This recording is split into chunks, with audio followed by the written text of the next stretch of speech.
कृष्णं वंदे जगद्गुरुं। जय श्री कृष्ण। శ్రీమద్భగవద్గీత 3వ అధ్యాయం కర్మయోగం పారాయణ.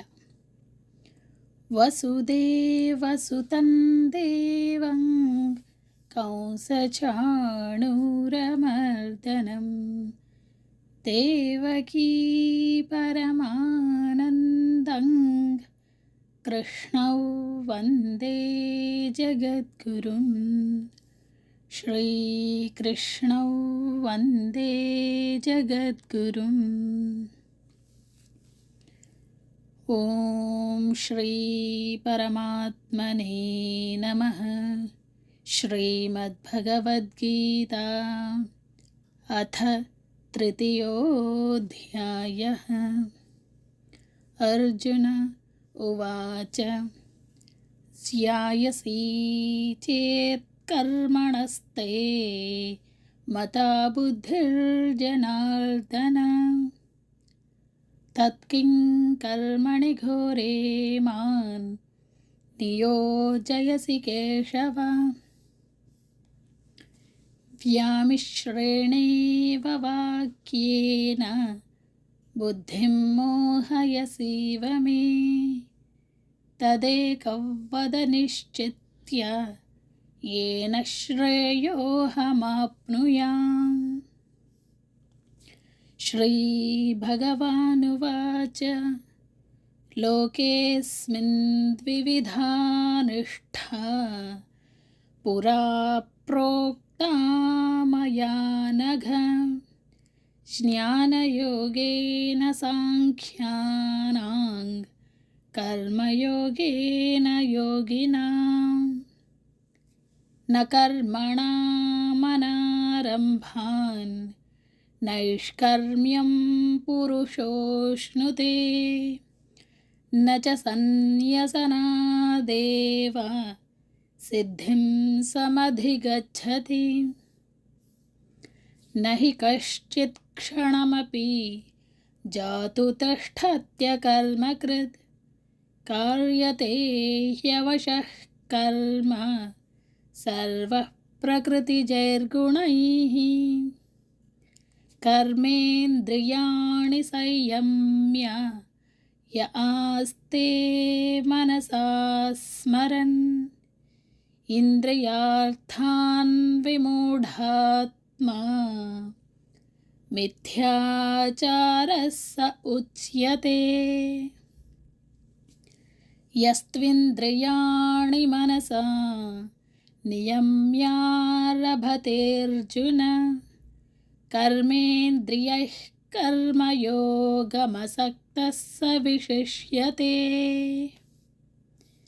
नियतं कुरु कर्म त्वं कर्म ज्यायो ह्यकर्मणः शरीरयात्रापि च ते न प्रसिद्ध्येद कर्मणः.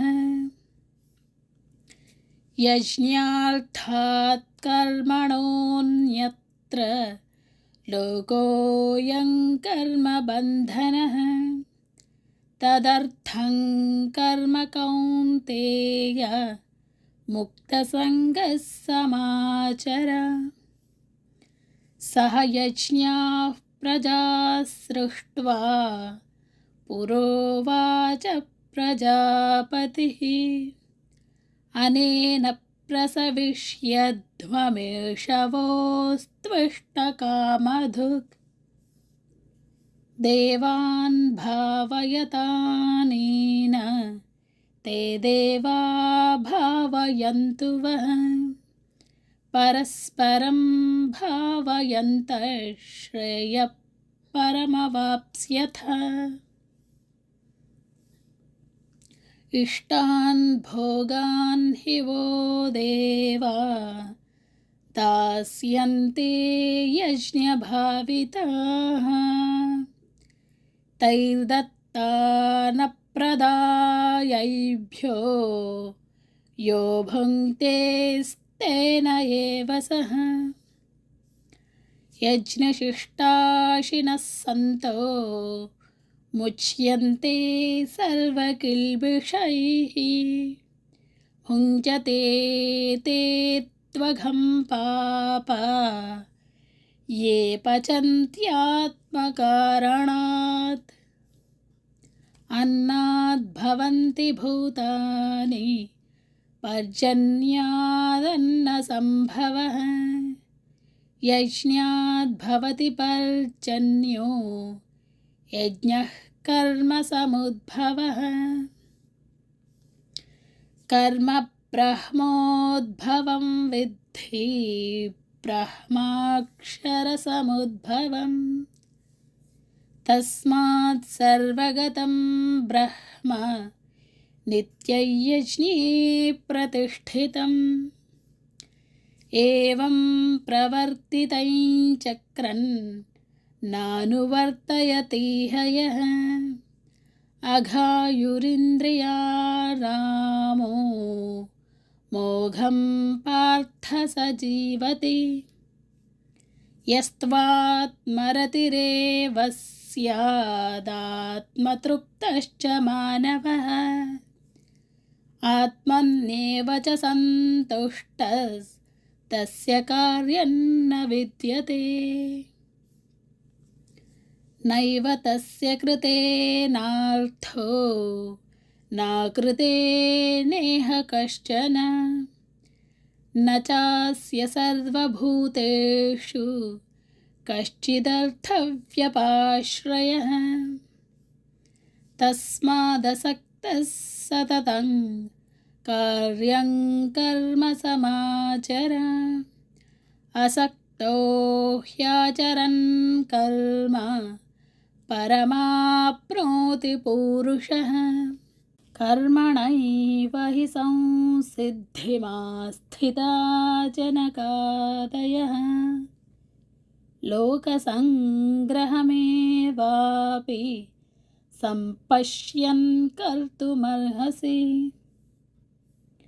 यद्यदाचरति श्रेष्ठस्तत्तदेवेतरो जनः स यत्प्रमाणं कुरुते लोकस्तदनुवर्तते न मे पार्थास्ति कर्तव्यं त्रिषु लोकेषु किञ्चन नानवाप्तमवाप्तव्यं वर्तयेव च कर्मणि यदि ह्यहन्न वर्तेयै जातु कर्मण्यतन्द्रितः मम वर्त्मानुवर्तन्ते मनुष्याः पार्थ सर्वशः उत्सीदेयुरिमे लोका न कुर्यां कर्म चेदहं शङ्करस्य च कर्ता स्यामुपहन्यामिमाः प्रजाः सक्ताः कर्मण्यविद्वांसो यथा कुर्वन्ति भारत कुर्याद्विद्वांस्तथा सक्तश्चिकीर्षुर्लोकसङ्ग्रहम् न बुद्धिभेदं जनयेदज्ञानां कर्मसङ्गिनां जोषयेत् सर्वकर्माणि विद्वान् युक्तः समाचरन् प्रकृतेः क्रियमाणानि गुणैः कर्माणि सर्वशः अहङ्कारविमूढात्मा कर्ताहमिति मन्यते तत्त्ववित्तु महाबाहो गुणकर्मविभागयोः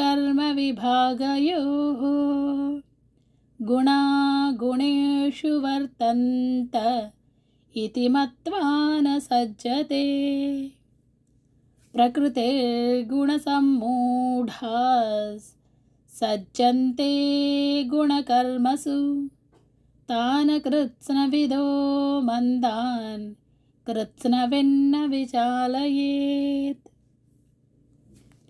मयि सर्वाणि कर्माणि सन्न्यस्याध्यात्मचेतसा निराशीर्निर्ममो भूत्वा युध्यस्व विगतज्वरः। ये मे मतमिदं नित्यमनुतिष्ठन्ति मानवाः श्रद्धावन्तो न सूयन्तो मुच्यन्ते तेऽपि कर्मभिः। ये त्वेतदभ्यसूयन्तो नानुतिष्ठन्ति मे मतम् सर्वज्ञानविमूढांस्तान् विद्धि नष्टान् चेतसः। सदृशं चेष्टते स्वस्याः प्रकृतेर्ज्ञानवानपि प्रकृतं यान्ति भूतानि निग्रहः किं करिष्यति। इन्द्रियस्येन्द्रियस्यार्थे रागद्वेषौ व्यवस्थितौ तयोर्नवशमागच्छेत् तौ ह्यस्य परिपन्थिनौ। श्रेयान् स्वधर्मो विगुणः परधर्मात् स्वनुष्ठितात् स्वधर्मे निधनं श्रेयः परधर्मो भयावहः। अर्जुन उवाच अथ केन प्रयुक्तोऽयं पापं चरति पूरुषः अनिच्छन्नपि वार्ष्णेय बलादिव नियोजितः। श्रीभगवानुवाच काम एष क्रोध एष रजोगुणसमुद्भवः महाशनो महापाप्मा विध्येनमिह वैरिणम्। धूमेनाव्रियते वह्निर्यथादर्शो मलेन च यथोल्बेनावृतो गर्भस्तथा तेनेदमावृतम्। आवृतं ज्ञानमेतेन ज्ञानिनो नित्यवैरिणा कामरूपेण कौन्तेय दुष्पूरेणानलेन च। इन्द्रियाणि मनो बुद्धिरस्याधिष्ठानमुच्यते एतैर्विमोहयत्येष ज्ञानमावृत्य देहिनम्। तस्मात् त्वमिन्द्रियाण्यादौ नियम्य भरतर्षभ पाप्मानं प्रजहिह्येनै ज्ञानविज्ञाननाशनम्। इन्द्रियाणि पराण्याहुरिन्द्रियेभ्यः परं मनः मनसस्तु परा बुद्धिर्यो बुद्धेः परतस्तु सः। एवं बुद्धेः परं बुद्ध्वा संस्तभ्यात्मानमात्मना जहिशत्रुं महाबाहो कामरूपं दुरासदम्। ॐ तत्सदिति श्रीमद्भगवद्गीतासु उपनिषत्सु ब्रह्मविद्यायां योगशास्त्रे श्रीकृष्णार्जुनसंवादे कर्मयोगो नाम तृतीयोऽध्यायः। ॐ श्रीकृष्णार्पणमस्तु। योगेशं सच्चिदानन्दो वासुदेवं व्रजप्रियं धर्मसंस्थापकं वीरं कृष्णौ वन्दे जगद्गुरुं। श्रीकृष्णौ वन्दे जगद्गुरुं। जय श्री कृष्ण।